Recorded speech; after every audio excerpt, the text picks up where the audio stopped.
According to some of the witnesses, there was a close encounter of the third kind. It sounds like a B science fiction movie. It just does, but there they were, and they weren't from here.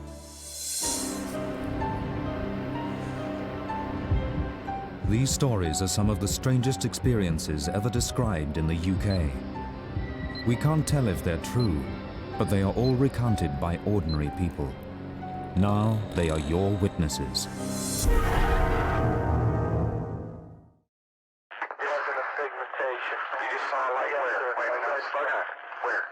Right in this position here, straight ahead, in between there it is again. This unique audio recording is of conversations between US Air Force soldiers and their superiors as they investigate a series of strange lights in the UK's most outstanding and controversial UFO encounter, the Rendlesham Incident. Yeah, it's a strange, small red light. Looks maybe a quarter to half mile, maybe further out. Still getting a reading on the meter, about 2 clicks. Over 3 nights, up to 40 US Air Force personnel from bases in Suffolk saw strange lights nearby. There are many conflicting accounts and interpretations of what actually happened in the forest. Even those who believe that something unusual happened do not all agree. Former Airman Larry Warren was one of the witnesses who came forward. On December 28, 1980, at that period in time, I was a security policeman at RAF Bentwaters, and I had a secret clearance. I was an airman first class, and I was assigned a D flight. That night, I showed up at 11:30 on the Bentwaters flight line for guard mount. I was in a 5-man group, and I was told to move off into the forest. The big event took place on the night of the 28th and the early morning of the 29th of December. This is when the huge spaceship landed. It was about 30 foot wide and multiple colors, sort of spinning, if you like. And there were about 30 to 40 witnesses in this incident. I think it's something other than the ground. I think it's something very large. The first 2 witnesses that were involved in this incident were told to go out to investigate lights over the forest. There is no doubt about it. There's some type of strange. The first thing I saw was a probably 50-foot across diameter, yellowish green translucent object on the ground. It was probably a foot in height. It was attached to the ground. It wasn't hovering above it, but had shape and definition. You could see through it at times periodically, and the lights went from green to yellow mist, is all I can describe it as. It was like a platform, but fluid. Beyond all this was a farmer's house, and there was a light on the second floor. There was a car in the driveway, and there were people probably outside watching this also. We do have evidence that the first incident took place because we've got the photograph of the landing site. Also, a patrol went out following this and took radiation readings. Setting your glow with a red flash. We just crossed the creek. Here we go. On the 29th of December, 2 days after the original sighting, the soldiers took radiation readings and mounted cameras in the area to see if they could make some sort of sense of the situation. To my right, there was a motion picture camera on a tripod, and someone else had, at that time, a video camera filming everything I'm about to describe. That night, Larry Warren claims he witnessed alien life forms. The place of the explosion of light was this triangular structured object that had like a rainbow effect on it. It had boxes and pipes or things on its surface. It looked very heavy. It looked very old. I had this feeling it was this old thing. I don't know why. Time seemed to be at half speed. I wasn't looking at this as a rational, normal person. I don't know how it affected others. There was no heat. There was no sound that I can recall. In fact, everything was almost like in a vacuum. Weird. It appears to be maybe moving a little bit this way. Some people ran off, retreated quite quick. The cameras were filming this the whole while. Some people just stayed in place. We were probably shocked, you know. The man in charge of the patrol was Lieutenant Colonel Charles Halt. Larry Warren remembers the encounter his team had in the forest, as recorded on the US Air Force tape. Halt's tape actually describes the beginning of this event, as seen from about 200 yards away through the trees, where the red light comes in and then there's an object or something explodes, and that's what they were seeing in Capel Green through the forest. Okay, we're looking at the thing. We're probably about 200 to 300 yards away. It looks like an eye winking at you. It's still moving from side to side.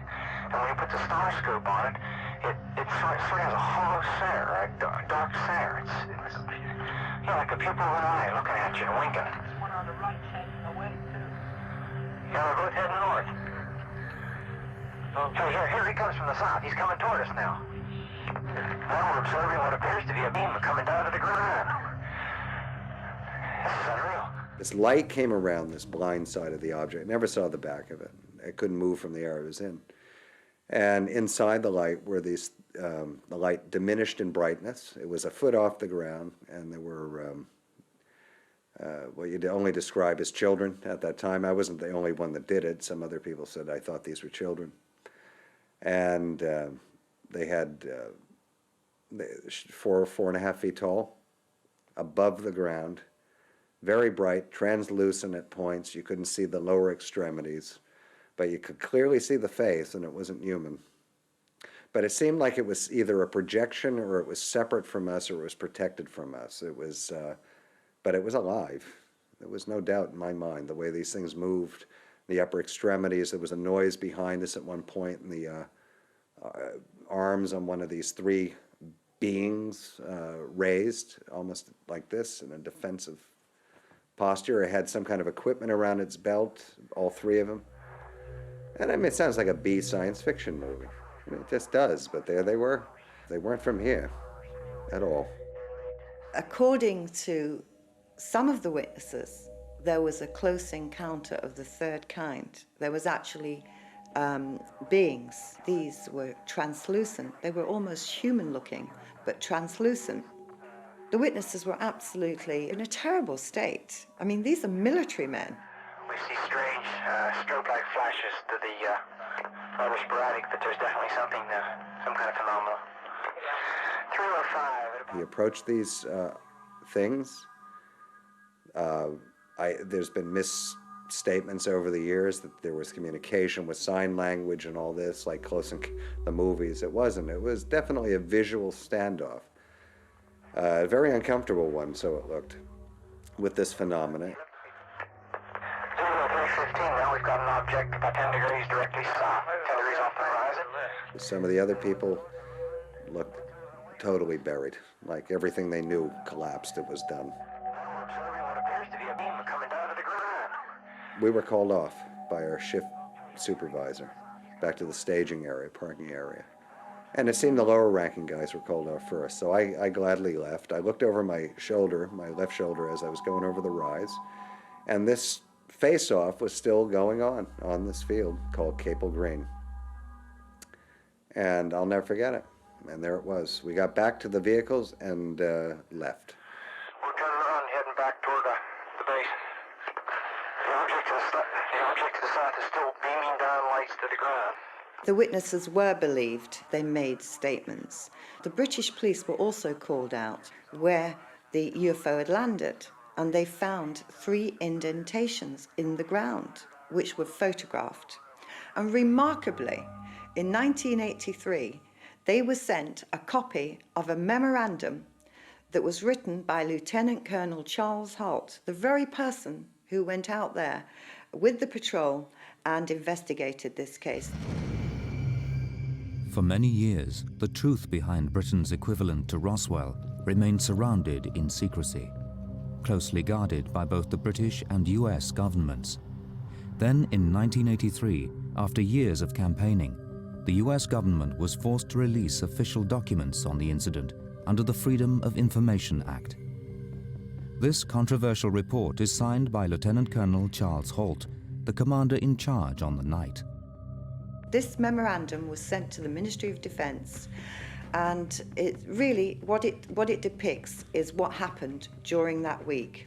It mentions the triangular-shaped craft. It also mentions that Colonel Halt was out there himself at a later date, mentions the radiation readings, and numerous other things. So here we have, for the very first time, an official document to say that this case actually took place. The Halt memo dated January 13th, 1981, just weeks after these events, as important as it is, on official Air Force letterhead authored by a deputy base commander of a very important NATO air base, describing phenomena that reads like science fiction. All that is good and fine, but the bottom line is, I witnessed it, and it's the biggest story ever told, really, when it gets down to it. If this case was brought into a court of law, the testimony from the witnesses and the evidence that could be brought forward would bring this house of cards down in a matter of hours, and that I stand by.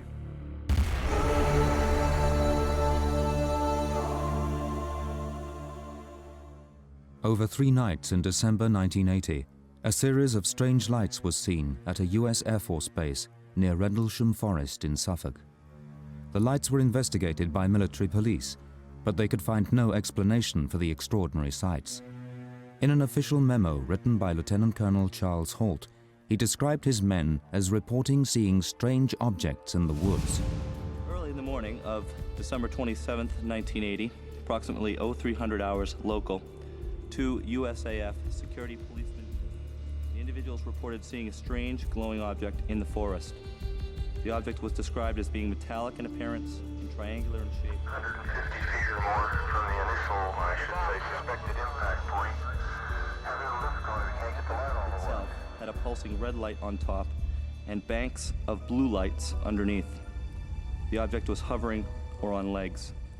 As the patrolman approached the object, it maneuvered through the trees and disappeared. The next day, according to Halt, the site was checked for evidence of anything unusual. The next day, 3 depressions, 1.5 inches deep and 7 inches in diameter, were found where the object had been sighted on the ground. It was checked for radiation. Beta-gamma readings of 0.1 milliroentgens were recorded with peak readings in the 3 depressions and near the center of the triangle formed by the depression. On the evening of the 3rd day, Halt himself reported further sightings of unexplainable lights in the sky. Red sun-like light was seen through the trees. It moved about and pulsed. At one point, it appeared to throw off glowing particles and then broke into 5 separate white objects. The object to the south was visible for 2 or 3 hours and beamed down a stream of light from time to time. Numerous individuals, including the undersigned, witnessed the activity. Police were called in. After their initial examination, they found nothing significant. They decided that they too could see nothing further to investigate. Now, the British police were also called out on the night the time it took place, but they were actually called at 4 a.m. in the morning when it was all over. So what we have now is a police officer who's saying, oh, but there was nothing there when I went out to investigate it. But of course it was all over by that time.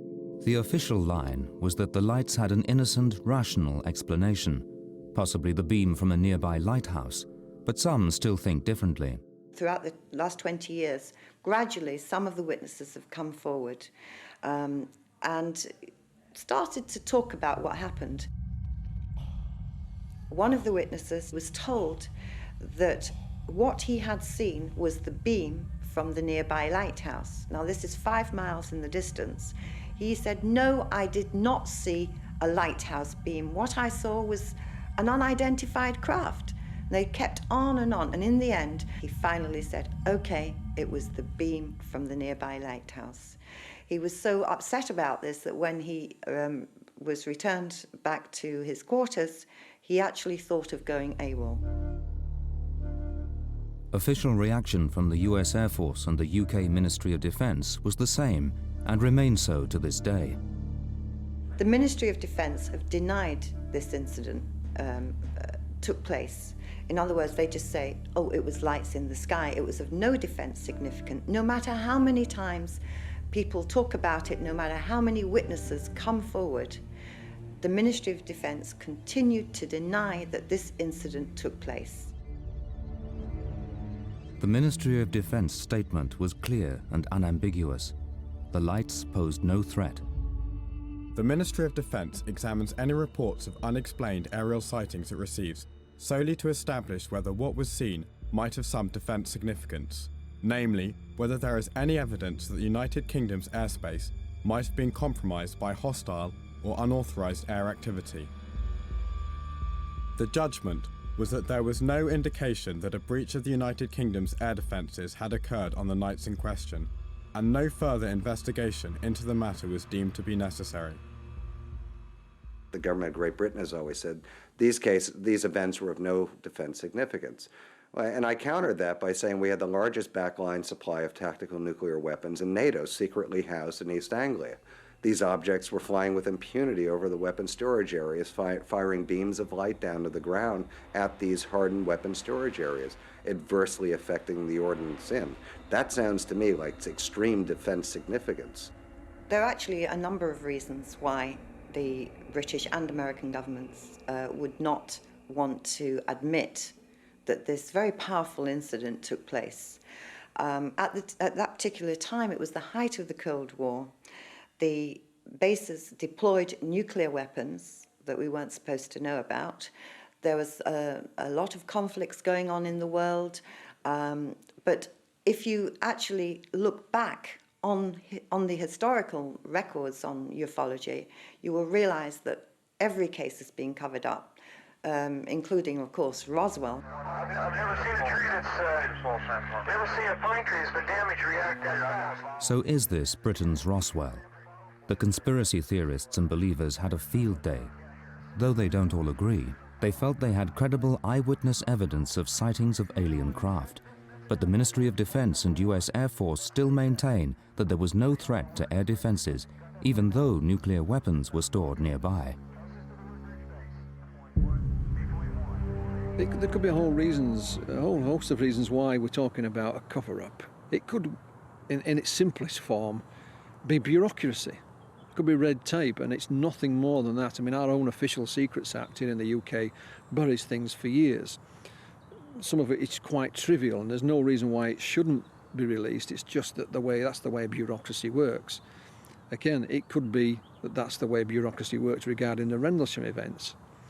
Alternatively, it could be that there was no aliens involved at all, that the events in question were something that our own military forces were experimenting with, playing around with, that went wrong. So therefore there's a reason for hiding this. Military blunders in the past have been hidden for a long, long time. Again, if it is an alien presence, who knows the reasons why this may be kept secret. Amid the many conflicting stories of the Rendlesham incident, whether it was a lighthouse beam or other rational explanation, Larry Warren still believes that he saw alien beings that night. To the best of my knowledge, Larry's the only one that actually states that aliens were there at the time, were responsible for this, that he physically saw aliens. I'm not sure that any of the other witnesses to these events even talk about aliens. But to be fair to Larry, he said on many occasions that if you take Larry Warren out of the whole Rendlesham story, there is still a story there. And he's absolutely 100% correct. How do I know the truth on these events? I know from firsthand experience, and 23 years later, I'm looking for answers still. I was 19 years old when it happened. I'm in my 40s now, and I'm still looking. And I think everyone else that went through them in their own ways are doing the same thing. I don't know what the great truth of who they were that was there. I know the object I saw was not built in Detroit, and I know the pilots weren't lighthouse keepers. It's to be funny about it, but the explanations, the counter-explanations, are more ridiculous than the fact that there was a non-human presence in that forest on the night I was involved, and that was the third night that involved the most participants. I've named them for years, long before this was any part of pop culture at all. And the bottom line is, I wrote a book about this just to set the record straight on what happened to me. And 5 years later, I have never been sued for what I said or naming the people and placing them in the roles they were in at all. Larry has had some difficulties, however. The US government temporarily suspended his passport, restricting his freedom to travel. I can look at myself and say that I'm the first person ever to be an alleged whistleblower, and I am a government whistleblower, to have his United States passport suspended officially, which does not happen. Our passports are given to us, and it's a matter of constitutional right, unless you're a convicted felon. I'm not. I had mine suspended for a year, and with the simple reason that I spoke about sensitive defense issues on public soil, and it took a former United States Attorney General under 2 presidents, Ramsey Clark, to get it back. Now, I can't think of any witness over the last 50, 55 years in this subject that has had repercussions like that. Getting a definite heat reflection off the tree, about 3 to 4 feet off the ground. Yes, where the same spot is, the same place as the spot. 20 years after the event, the Ministry of Defense released documents relating to the Rendlesham incident. But this was not enough to satisfy the believers.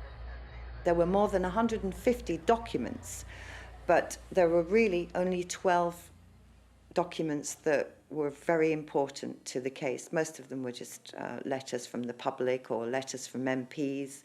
I mean, over the years, members of Parliament have asked questions in the House of Lords, you know, but still, the Ministry of Defence denied that this incident was of any defence significance.